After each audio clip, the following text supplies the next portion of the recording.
مجھے ایک صاحب ملے لاری اڈے کے پاس، خرادیے تھے، پرانی سی دکان تھی. مجھ سے کہنے لگے ساتھ والے نے میری دکان باندھی ہوئی ہے. میں نے کہا تجھے کیسے یقین ہے؟ کہنے لگے کہ تعویذ نکلتے ہیں. وہ ساتھ والے کو میں جانتا تھا، اس کا بھتیجا میرے پاس آتا تھا. میں نے اس کے بھتیجے سے پوچھا چاچے کا حال سناؤ. کہہ رہا جی سارا دن لوگوں کی ہاں میں مر گیا ہے. اس کو اچھا کیوں کھایا ملا، اس کو اچھا کیوں پہنا ملا. بعض لوگوں کا مزاج ہے. تو کون؟ میں خامخواہ. میرے پاس ایک خاندان آیا، اس خاندان میں آ کے خاتون نے کاغذ دیا، میرے والد صاحب آئے ہیں، آپ کو مانتے ہیں، آپ انہیں کہہ دیں جس کی اچھی گاڑی جا رہی ہو، جس کو اچھا رزق مل رہا ہو، جس کو اچھی نعمت مل رہی ہو، اس کو گالیاں دینا شروع کر دیتے ہیں، بد دعائیں دینی شروع کر دیتے ہیں، اس پہ تبصرہ شروع کر دیتے ہیں، اس کے بارے میں برا بھلا کہنا شروع کر دیتے ہیں. ان سے کسی کی اچھی چیز برداشت نہیں ہوتی. ہوتے ہیں ایسے لوگ. میں نے پوچھا چاچے کا حال سنا.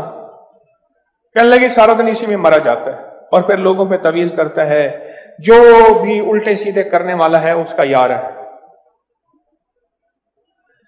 پھر میں نے کوئی استخارہ بھی کیا. میں نے اس بندے سے کہا جو کہتے ہیں میری دکان باندھی اس نے، میں نے کہا سورۃ کوثر پڑھ بس، اور اللہ سے کہے ایک بات، اللہ اگر اس نے کیا ہے تو اس کو دنیا میں تھوڑی ہلکی پھلکی سزا دے دے، آخرت میں نہ دے. دنیا کی سزا ہلکی پھلکی تھوڑی ہے، آخرت کی تو پھر خربوں اربوں اربوں خربوں خربوں سال کی. انہوں نے پڑھنا شروع کر دیا. تو پڑھتے پڑھتے پڑھتے جو ہے ایک دفعہ میرے پاس آئے. میں نے کہا کیا ہوا؟ کہنے لگی سخت بیمار ہو گیا، دکان پہ کوئی گاہک نہیں آتا. میں نے اس بندے سے پھر رابطہ کیا. میں نے کہا کیا حال ہے، آ جاؤ میرے پاس. وہ ویسے ہی ترستا تھا کہ آپ مجھے وقت دے دیں، بٹھائیں. میں نے کہا چاچے کا حال چھوڑا. کہہ رہے چاچے کا حال آپ کیوں پوچھتے ہیں؟ میں کیوں میں چاچے نہ. کہہ رہے چاچا بیمار ہے، لگتا ہے کوئی الٹا پڑ گیا، اور چاچے کے گھر میں روزی نہیں، رزق نہیں، بہت قرضے ہو گئے ہیں، بہت پریشان ہے، بہت مشکلات میں ہے، بہت الجھنوں میں ہے اور بہت مسائل میں ہے. اب اگلی سنیں اور عجیب. میں نے کہا چاچے کو کہے سورۃ کوثر پڑھ. آپ کہیں گے یہ دونوں کے ساتھ ہو گیا. اچھا پہلے کو سورۃ کوثر جس نیت سے میں نے بتائی تھی، پہلے کو سورۃ کوثر اس نیت سے بتائی تھی کہ اللہ اگر وہ جادو کرتا ہے تو اس کو دنیا میں تھوڑی سی سزا مل جائے تاکہ تائب ہو جائے اور کسی مخلوق کو ایذا تکلیف دیتے دیتے نہ مرے.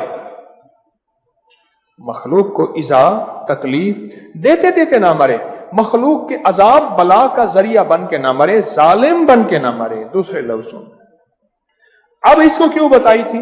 اس کو اس لیے بتائی تھی کہ اللہ سورۃ کوثر میں نور بھی ہے، برکت بھی ہے، رحمت بھی ہے. اللہ بھی سورۃ کوثر پڑھے گا، اس کا اس سے نور مل جائے، برکت مل جائے، رحمت مل جائے، رزق بھی وسیع ہو جائے، توبہ بھی مل جائے. میں نے اس کو پڑھ. اس نے تو پڑھی نہیں، اس کی بیوی نے پڑھی. ایک بندہ مجھ سے کہنے لگا میں نے مصلح تسبیح بیوی کو دے دی، وہ پڑھ رہی ہے. مصلح تسبیح بیوی کو دے دی، وہ پڑھ رہی ہے. اس نے تو نہیں پڑھی، بیوی نے پڑھی، اور مائی اس سے آگے نکل گئی. عورتیں وظیفہ زیادہ کرتی ہیں مردوں کی نسبت، عورتیں وظیفہ زیادہ کرتی ہیں، تسبیح زیادہ کرتی ہیں. اور اب میں نے کہا یا اللہ اب دونوں کے کرشمے دکھا. اب دونوں کے کرشمے یہ دیکھے میں نے، وہ بھی ٹھیک ہو گیا، وہ بھی ٹھیک ہو گیا. حیران ہوں گے. اور پھر کچھ عرصے کے بعد میں نے بولا کہ چاچے کا حال سنا. اصل ایک ہی گھر میں جوائنٹ فیملی تھی نا، ایک ہی گھر میں رہتے تھے. میں کہ چاچے کا حال سنا.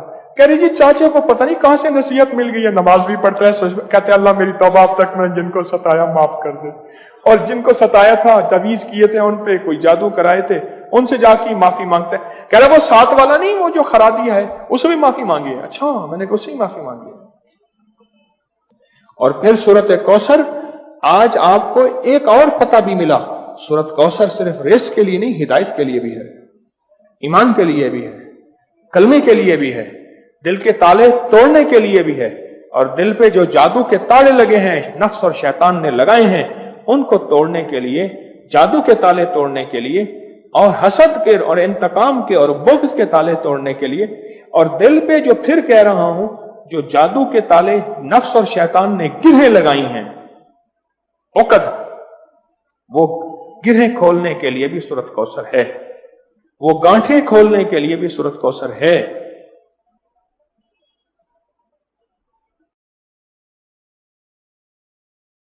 بسم اللہ الرحمن الرحیم. انا اعطیناک الکوثر فصل لربک وانحر ان شانئک ھو الابتر. اے نبی، ہم نے آپ کو خیر کثیر عطا کیا. اس خیر کثیر میں یوں تو یہ کہ حوض کوثر وہ بھی اسی میں شامل ہے، لیکن یہ کہ اس پر آپ کو 25-30 قول مل جائیں گے. قرآن سب سے بڑا خیر کثیر ہے، بہت بڑا خیر کثیر. حکمت، ومن یؤت الحکمت فقد اوتی خیرا کثیرا، جس کو حکمت اور دانائی دے دی گئی اس کو تو خیر کثیر دے دیا گیا.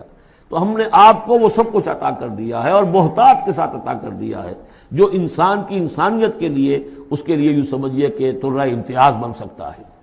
فصل لربک وانحر، پس اپنے رب کے لیے نماز پڑھا کیجئے اور نحر کیجئے، اونٹ قربان کیا کیجئے. یہ گویا کہ عید الاضحیٰ کا نقشہ آ گیا. فصل لربک، پہلے ہم نماز پڑھتے ہیں دوگانا عید الاضحیٰ، اور پھر جا کر ہم قربانی کرتے ہیں. وانحر ان شانئک ھو الابتر، یقیناً آپ کا دشمن ہی ہے کہ جو دم کٹا ہو جائے گا.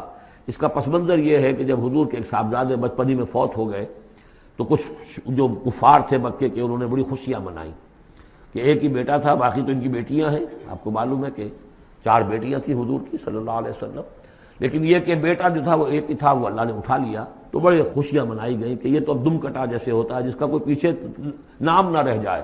بیٹیوں سے تو نام چلتا نہیں، نام تو چلتا ہے بیٹوں سے، تو اب ان کا تو کوئی تذکرہ ہی نہیں رہے گا. کوئی بات نہیں، جب تک یہ ہیں آگے کوئی نام لینے والا نہیں. تو فرمایا کہ نہیں، ان کو تو کروڑوں بیٹے اللہ عطا کرے گا، کروڑوں اربوں بیٹے عطا کرے گا. ہاں اے نبی، آپ کا دشمن ضرور ہے کہ جس کا نام لیوا کوئی نہیں.